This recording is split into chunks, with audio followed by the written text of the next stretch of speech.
paz do Senhor, meu irmão, professor, aluno da Escola Bíblica Dominical. Sou o pastor Lorival. Nessa oportunidade quero fazer uma apresentação da lição de número 12 das nossas lições bíblicas. O título desta lição é A Bondade de Deus em nos atender. Texto áureo está no Evangelho de Mateus, capítulo 7, versículo 11, que diz: Se vós, pois sendo maus, sabeis dar boas coisas aos vossos filhos, quanto mais vosso Pai, que está nos céus, dará bens aos que lhe pedirem. Verdade prática: Deus é um Pai amoroso que concede aos seus filhos aquilo que realmente é bom para eles. A leitura bíblica em classe está também no Evangelho de Mateus, no capítulo 7, do versículo 7 ao versículo 20. O comentarista organizou esta lição da seguinte forma: no primeiro capítulo ele vai tratar especificamente sobre a bondade de Deus. No tópico seguinte, vai falar sobre há dois caminhos para escolher. E no terceiro tópico vai tratar sobre a mentira dos falsos profetas. A introdução nos diz assim: nessa lição aprenderemos que Deus é bom e que Ele ouve as nossas petições, suprindo todas as nossas necessidades.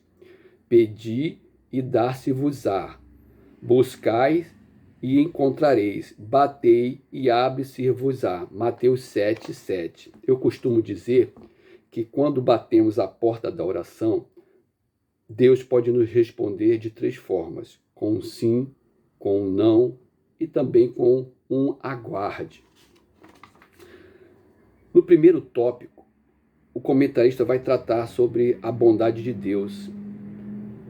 Inicialmente, ele vai falar no campo da filosofia, como é tratado a questão da bondade.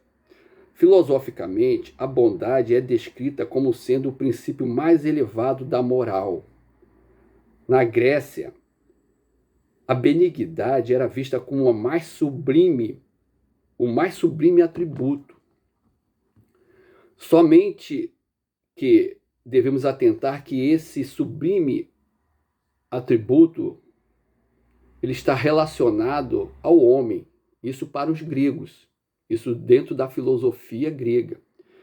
Mas segundo a palavra de Deus, a bondade é um dos atributos de Deus, mas não do homem. Para consubstanciar esse argumento, o comentarista traz Romanos 7, versículo 18, quando Paulo declara: porque eu sei que em mim, isto é, na minha carne, não habita bem algum, e com efeito o querer está em mim, mas não consigo realizar o bem. Por quê? Por que Paulo não consegue? Porque o homem ele não é bom por natureza. Deus é bom por natureza. Então, esta bondade vem de Deus para nós. Nós conseguimos realizar o bem se estivermos conectados a esse Deus. O comentarista amplia esse entendimento no subtópico 2, quando ele fala sobre a bondade de Deus no aspecto bíblico, e também no subtópico 3, quando ele fala da bondade de Deus no aspecto teológico. No aspecto bíblico, ele diz que nas Sagradas Escrituras a bondade é definida como a qualidade do que é bom. Deus é bom por natureza. Por isso João diz: Deus é amor, Deus é bom. Ele é fonte de toda benignidade, de modo que podemos expressar que o real e verdadeiro bem é transcendente, está em Deus. Não está em nós, está em Deus. Quando aquele jovem rico faz aquela conhecida pergunta para Jesus, e o comentarista ele traz esse relato, quando o jovem pergunta para Jesus: bom mestre, que bem farei para conseguir a vida eterna? Olha a ênfase: bom, bem, vida eterna. Certamente esse jovem ele tinha um conceito de bondade atrelado à filosofia grega. ele certamente acreditava que ele era detentor daquela bondade descrita na filosofia como o princípio mais elevado da moral. Por ele ter o princípio mais elevado da moral, ele acreditava que conseguiria ter a vida eterna. Mas Jesus lhe faz outra pergunta: por que me chamas bom? E Jesus apresenta para ele o verdadeiro conceito de bondade, porque Jesus fala para ele: só existe um que é bom, o Pai. Deus é bom porque ele é bom por natureza. Nós podemos praticar a bondade se estivermos conectados, ligados a esse Deus bondoso, a essa videira verdadeira que é Jesus Cristo. Jesus mostra para aquele jovem que a salvação não vem por meio de boas obras, se estas não forem acompanhadas pela fé e pelo amor a Deus. Então tem um somatório: fé, amor, boas obras. Boas obras são consequências desse amor, dessa fé em Cristo Jesus. A bondade no aspecto teológico, quando o comentarista amplia esse conhecimento para nós, diz o seguinte: teologicamente, o termo bondade é amplo, envolve santidade, retidão, verdade, amor, benevolência, graça, misericórdia. E aí podemos perguntar: quem é santo? Quem tem essa retidão? Quem é o Senhor da verdade? Quem é chamado de um Deus de amor? Quem oferece graça, misericórdia, justiça? Somente Deus é bom, porque Ele é bom por natureza. A essência de Deus é a bondade. Podemos ver a bondade dele no seu amor para conosco. Deus amou o homem, o mundo de tal maneira que deu o seu Filho unigênito, para que o homem não viesse a perecer, mas que tivesse a oportunidade da vida eterna. No tópico 2, o comentarista vai falar sobre os dois caminhos. Existem dois caminhos nesta vida, mas só um caminho que conduz à salvação, à eternidade com Deus. A porta é tratada aqui nesse tópico, a porta estreita. A porta fala de acesso a uma nova e viva experiência com Jesus. E o caminho é a nova conduta adotada por aqueles que abandonaram a trilha do pecado e agora seguem o melhor e o único caminho. Duas referências são aqui colocadas pelo comentarista: João 10, 9 e João 14, 6. João 10, 9 diz, Jesus diz: eu sou a porta. Se alguém entrar por mim, será salvo. Entrará e sairá e achará pastagem. Tem que entrar por essa porta. Tem que porfiar por entrar pela porta estreita. E a segunda referência é a resposta de Jesus para Tomé. Quando Tomé fala para Jesus que não sabia para onde o mestre estava indo, não sabia, não tinha como saber qual era esse caminho. E Jesus diz: eu sou o caminho e a verdade e a vida. Ninguém vem ao Pai se não for por mim. Essa expressão é muito mais do que uma expressão filosófica. É uma palavra de bondade, é uma palavra de amor, é uma palavra de vida. É a palavra do mestre dos mestres, do mestre da vida.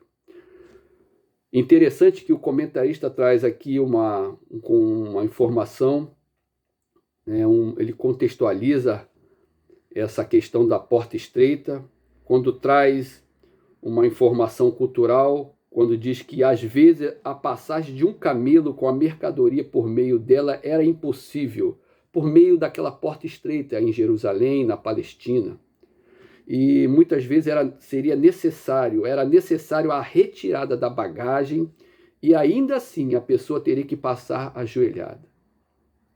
Olha o esforço, não para ser salvo, mas o esforço para viver uma vida de santidade, uma vida de submissão, de obediência, de verdade. Isso aponta para a porta estreita, para o caminho apertado.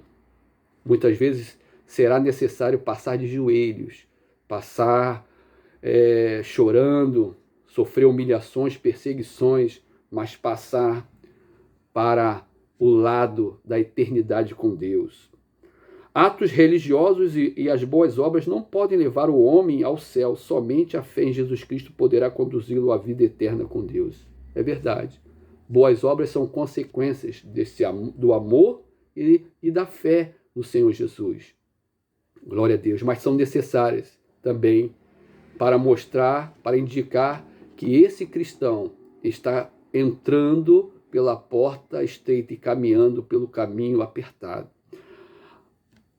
A escolha entre os dois caminhos. Neste mundo só há dois caminhos, como já foi bem frisado, a serem percorridos, o da vida e o da morte, como disse o profeta Jeremias. Sim, um caminho conduz à vida com Deus, e o outro caminho conduz à perdição, conduz uma eternidade distante de Deus. Pela porta larga é possível passar as obras da carne, conforme Gálatas 5, 19 e 21. Prostituição, impureza, inimizade, porfias, pelejas, todo tipo de pecado. Por isso que a porta ela é larga, porque o que tem de prostituição nesse mundo, o que tem de impureza, de inimizades, de contendas, de todo tipo de pecado. Mas o servo do Senhor, o discípulo de Jesus, é aquele que já rejeitou todos esses pecados, fez uma renúncia do seu ego e toma a sua cruz a cada dia para entrar pela porta estreita. O terceiro e último tópico fala sobre a mentira dos falsos profetas. Jesus fez menção aos falsos profetas logo depois do ensino a respeito dos dois caminhos, pois estes, com suas mentiras, acabam levando as pessoas para o caminho espaçoso que conduz à perdição.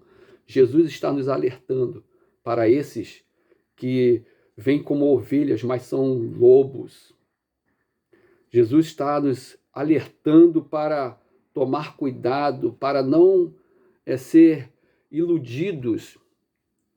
E por que muitos estão sendo iludidos?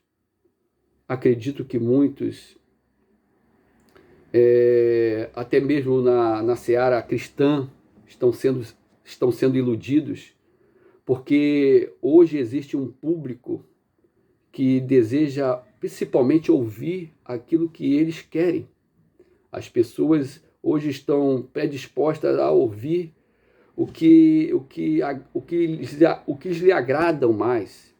Então, quando o comentarista fala aqui que podemos facilmente identificar os falsos profetas. Como? Principalmente pelos os ensinamentos deles que minimizam a Cristo e glorificam a si mesmos. Há uma autoexaltação, há uma supervalorização do homem, e muitos aplaudem isso, muitos alimentam esse ego dos falsos profetas. Também podem ser identificados pelos frutos, claro, porque esses homens, mulheres, tidos como falsos profetas, eles não estão ligados à videira verdadeira que é Cristo. Eles não são cuidados pelo Pai, que é o lavrador, mas eles estão fora dessa videira, são ramos, e ramos fora da videira, eles não prestam para nada, somente para ser lançado fora. A imagem do fruto usada por Cristo se refere ao caráter e à conduta do profeta. Pode ter uma boa eloquência, pode ter uma boa oratória, ter uma boa apresentação, ter conhecimento bíblico, mas a conduta não condiz. A conduta moral, a vida espiritual, a vida familiar, o testemunho, contradiz tudo o que eles pregam, o que eles proclamam. Então é preciso fazer uma análise criteriosa, como diz aqui o comentarista. Em geral, eles profetizavam somente aquilo que as pessoas desejavam ouvir e não se cansavam de dizer que foi o Senhor que disse. Isso ainda continua pessoas estão querendo ouvir somente o que lhes agrada. E esses falsos profetas não temem, de uma certa forma, de afirmarem que é Deus que está falando através de suas bocas. Mas, na conclusão, o comentarista diz: a Bíblia revela que Deus é bom e que ele partilha de sua benignidade com suas criaturas, cuidando delas, quer sejam boas, quer sejam más. Deus cuida de bons, cuida de más. Cuidou nesta pandemia, continua cuidando de nossas vidas, na vida familiar, na vida financeira, na vida, em todos os aspectos da vida, Deus tem cuidado do seu povo.